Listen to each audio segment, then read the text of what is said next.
بقول لك ايه، احنا في الحقيقه محتاجين نبطل رحله البحث عن السعاده ونبتدي رحله البحث عن السلام. السعاده وهم اخترعها العالم الحديث واقنعنا علشان نوصل لها، فلازم نضحك كتير باي طريقه فنعمل افلام كوميدي كتير، ولازم نخرج كتير فنعمل خروجات وكافيهات ومولات اكتر، ولازم نشتري كتير علشان نخرج بالحاجات اللي احنا اشتريناها، فنشتغل اكتر علشان نشتري اكتر علشان نروح الفسح اللي هم اخترعوها علشان نوصل للسعاده. بس كل ما الوقت بيعدي بنكتشف ان احنا لازم نبتسم اكتر ما بنضحك، نمشي على رجلينا اكتر من سوق عربيات، ناكل اقل، نفكر ونقرا اكتر، نسرح اكتر، نتامل في خلقه ربنا والطبيعه ونتواصل مع الخالق علشان نتواصل مع نفسنا. الوصول لمعرفه النفس والسلام معاه هي ديت اصعب رحله مش السعاده. فاللي انا عايز اقوله لك ان السعاده الحقيقيه انك تفهم نفسك كويس وتعرف انت عايز ايه، ودوت مش هيحصل لو انت مالكش علاقه بربنا ولا ليك علاقه بنفسك. بقول لك ايه، اكتر ناس مش محبوبين هم الناس الحاده الناشفه الجافه، حتى ولو كان من جواهم طيب وقلبهم ابيض، حتى لو كانوا حقانيين 100%. لان احنا لما خلقنا ربنا حط على الدي ان بتاعنا كده ان احنا نحب اللين والتعاطف والكلمه الحلوه والموقف الحلو والحركه الحلوه، ما نحبش الشخص الحاد حتى ولو بيقول الحقيقه، لان هو ممكن يقولها بطرق كتير احلى. فاحنا بنقدر الاجتهاد انك تدور على معنى احلى وارقى ويسيب اثر حلو على نفس اللي قدامك. فالناس بتوع انا بقول للي اعور انت اعور في عينه وبتاع اللي في قلبه على لسانه بدون اي فلتر، تحس ان كلامهم بيرشك في اللي قدامهم حرفيا. انا عايز اقول لكم انتم الخسرانين، خسرانين حب الناس، خسرانين الاثر الحلو اللي بتسيبوه في نفس الناس، خسرانين اجتماعيا. فالناس مهما حبت الواقعيه ومهما كانت عمليه ما بتحبش الدبش، الناس بالراحه وباللين تملكهم. فالموضوع فعلا يستحق ان احنا نتدرب عليه. علشان كده متاكد ان اللي هيتفاعلوا مع القناه ومع الفيديو دوت ويشتركوا في القناه عندي الناس الطيبه والحنينه، لان هم عارفين كويس معنى اللي بقوله لهم. بقول لك ايه، الحقيقه اللي ربنا يكشفها لك ما تفضلش انك تكابر وتدور لها على مبررات علشان تلوي دراعها بالعافيه وتجملها لمجرد انك مش متقبلها. فجلال الدين الرومي قال لك: ولعل ثقبا اصاب قلبك جعلها الله لك عينا تبصر به الحقيقه. فالواحد يفرح لما الغمامه تتشال من على عينه، مش يزعل ويقلبها مناحه. فوجع ساعه ياخد الشويتين بتوعه ويروح لحاله، ولا انك تعيش متجمل عمر كله انك تشوف الحقيقه حتى ولو كانت صعبه في لحظتها. ديت محبه من ربنا مش عقاب. بقول لك كل قرار صعب انت نويت انك تنفذ علشان تحمي كرامتك وتحافظ على احترامك لنفسك سبب تصرفات اصعب عملها غيرك بدل المرة 1000 وانت صبرت عليهم بدل الصبر مليون. فقرارات كتيرة جدا مهمة بيسهلها عليك الناس بتقصيرهم واذيتهم، وبيقولوا لك من خلالها: من فضلك شوفنا عن حقيقتنا، احنا مش شبهك ولا زي ما انت كنت فاكر. فانت مش مهمتك انك تربي حد ولا مطلوب منك تفسر تغيير نفوس البشر. فالشيء اللي مطلوب منك ما تكونش انت الشخص اللي بيسيب ايده وبيفلت ايده، لان ده ذنب جاسي جدا محدش يستحقه من اصحاب النفوس النقيه ولا حد يقدر يشيل وزره. فخليه هو اللي يفلت ايده الاول بافعاله اللي ما تقبلش احتمالات. فربنا يجعلنا من اهل التخطي لكل مطب وما يجعلناش من اهل التخلي الفلاتين الايادي وقت الشده. فكره انا مش مبسوطه واتطلق طبعا ديت فكره غلط عن الجواز والحياه عموما. فكره ان لازم اكون مبسوط طول الوقت ديت فكره هتدمر صاحبها على المستوى البعيد. فالسعاده في المرات الاولى دايما بتكون اكتر من المرات اللي بعد كده، دايما البدايات بتكون احلى واسعد. والناس اللي عايزه تفضل تعيش في بدايات بس وسعاده بس هيفضلوا يتنقلوا كده من وظيفه للتانيه ومن جوازه للتانيه ويغيروا اصحابهم كل شويه، وتلاقي كده بينتهي العمر من غير اي نجاح ولا اي ناس حواليهم. فالعلاقات عباره عن مواقف حلوه ووحشه وتاريخ طويل، الحلو فيها اكتر من الوحش وفيها ملل وزهق وخلافات.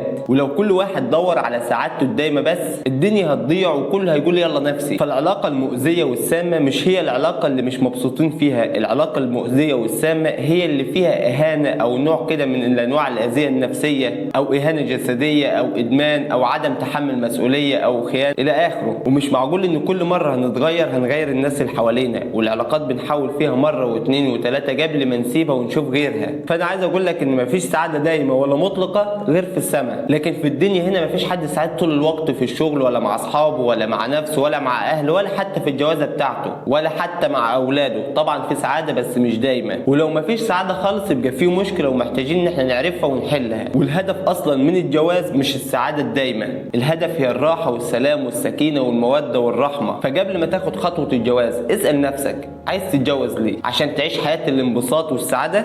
على فكره مش بتدوم. بقول لك ايه، كل ما زاد حبك للشخص وكل ما زادت حساسيتك من ناحيته وتتاثر من ادفأ شيء بيصدر منه، ده لانه وصل لارق غشاء في قلبك. علشان كده المسافات الامنه اللي احنا بنحكي عنها مهمه جدا، وده لان في حاله فقدانك او انفصالك عن الشخص ده انت حرفيا بتتدمر نفسيا، لان هو وصل لمكانه في قلبك عدت كل مقاييس الامان النفسي. فوجود مسافه امنه بينك وبين اي شخص دوت مش غلط ولا عيب، انك بتحمي نفسك من الالم النفسي الناتج عن الانفصال اللي وارد يحصل في اي وقت. فلو انت مهتم انك تسمع اكتر عن المسافات الامنه وعن الامان النفسي، ما تنساش انك تعمل لايك وتشترك في القناه بتاعتنا. بقول لك ايه، اسلوبك الزوج اللي هو مش بيجرح حد وقلبك الابيض اللي هو مش بيأذي حد دول رزق. وجود شخص جدع جنبك رزق. تنقيتك لكل حرف بيخرج منك ومراعاتك لتأثيره على الناس ده رزق. ان ظروفك تكون مش متظبطه ورغم كده ما بتقصرش مع اللي بيلجألك ده رزق. ان بالك يكون مرتاح ده رزق. غطى الستر اللي مضلل عليك في حاجات انت عارف بينك وبين نفسك ان هي مصايب ده رزق. اللي انا عايز اقول ان مش كل الرزق فلوسه بس، احنا ربنا رزقنا بشويه ارزاق زي الذهب بتغطينا من فوق لتحت وتستحق ان احنا نشكر عليها مع كل نفس. فتعود دايما ان يكون لسان حالك هو الشكر، وانك تشكر ربنا على الارزاق اللي في حياتك. بقول لك ايه، اعظم الحاجات اللي انت ممكن تديها لغيرك انك تديله تشجيع وثقه في نفسه، تقول له على نقاط قوته اللي يمكن هو مش شايفها او حتى شايفها، تحط له خط تحتيها، خط عريض. ويا سلام بقى ده لو كان وقت ما كان اللي قدامك دون يعني واجع كده، انت بتنقذه وبتشيله من حفره هو قاعد فيها. فصدقني عند ربنا ديت كبيره جدا، لان ربنا طول الوقت عايزنا فرحانين ومشجعين ناجحين ثابتين اقوياء، واحنا كبشر صعب نكون طول الوقت كده. فاللي بيساعد الناس ويبقى ليهم كده ده هو المنقذ اللي بيعمل حاجه ربنا عايزها. فيا سلام لو انت المنقذ في حياه ناس. بقول لك ايه، اسوأ عقاب انت ممكن تعاقب شخص مش انك تهينه او تكرهه، لا خالص.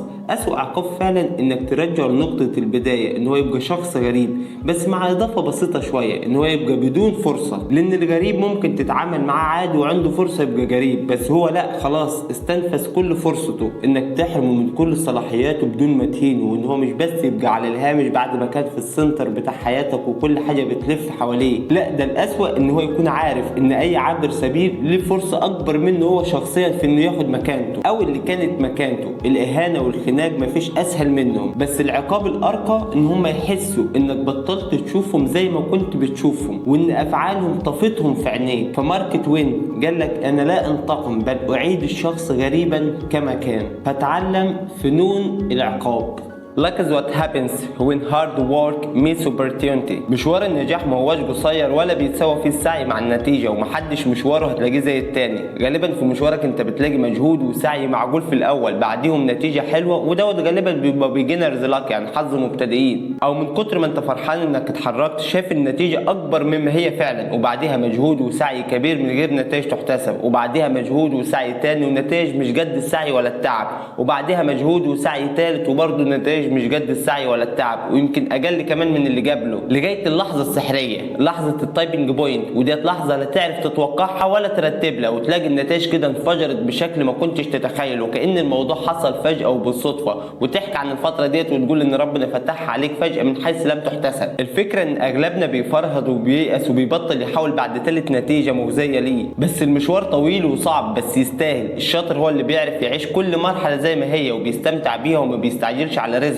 لان هيجي في وقته وبالطريقه اللي ربنا كاتبها له ومأذن بيها. فاسعى واجتهد واصبر على رزقك. بقول لك ايه، بلاش تستنى اللحظات الاخيره. في مسلسل مذكرات زوج كانوا شرحوا الحكايه ديت حلو جدا. ناس كتير جدا بتبدا حياتهم بشكل ضاغط عليهم ويفضلوا سايبين نفسهم لغايه ما الضغوط تتحول لغضب او ازمات نفسيه او امراض جسمانيه او امراض عقليه في بعض الاحيان. فناس كتير جدا بتفضل تضغط على اللي معاها في علاقه، تضغط تضغط تضغط لغايه ما اللي معاها يتقفل، وتيجي بعد ما الشخص يكون خلاص اتقفل او شال ذكرياته والالام النفسيه الكبيره جدا، او بقى مش قادر يحاول او يحاول هم ان هم يتغير او يعمل اللي كان الشخص دوت بيطلبه منهم زمان. بس بعد ما العلاج بيكون اكبر والازمه بتبقى اكتر تعقيد. فاحنا كتير بنستحمل شغل مش عاجبنا واحنا في عز شبابنا، وتمر السنين بينا لغايه ما بنكبر وظروفنا ترتبط بالشغل دوت، ويبقى صعب ان احنا نسيبه لاسباب تانية، او اننا لما هنسيبه هنعاني اكتر في التكيف في ايجاد فرصه تاني. طبعا انا مؤمن بمقوله اتس نيفر تو ليت، وبساعد ناس كتير جدا ان هي توصل لحلول وتشوف فرص واختيارات حتى لو كان الوقت بعد كتير. بس بنسبه كبيره الشغل والمجهود اللي بيتبذل اكبر بكتير جدا. وحقيقي ياما سمعت الجمل ديت من ناس كتير جدا. كان نفسي اعمل كده من زمان، كنت اتمنى تفهم اللي بطلبه منهم زمان. محتاج ابذل مجهود رهيب علشان تجيب لنفس المعامله دلوقتي. صعبان عليا انه يفهم دلوقتي بعد كل السنين اللي فاتت ديت الحاجات اللي انا كنت بطلبها منه ومحتاجاها. ازاي مطلوب مني اغير هدف او معتقد بعد كل السنين ديت،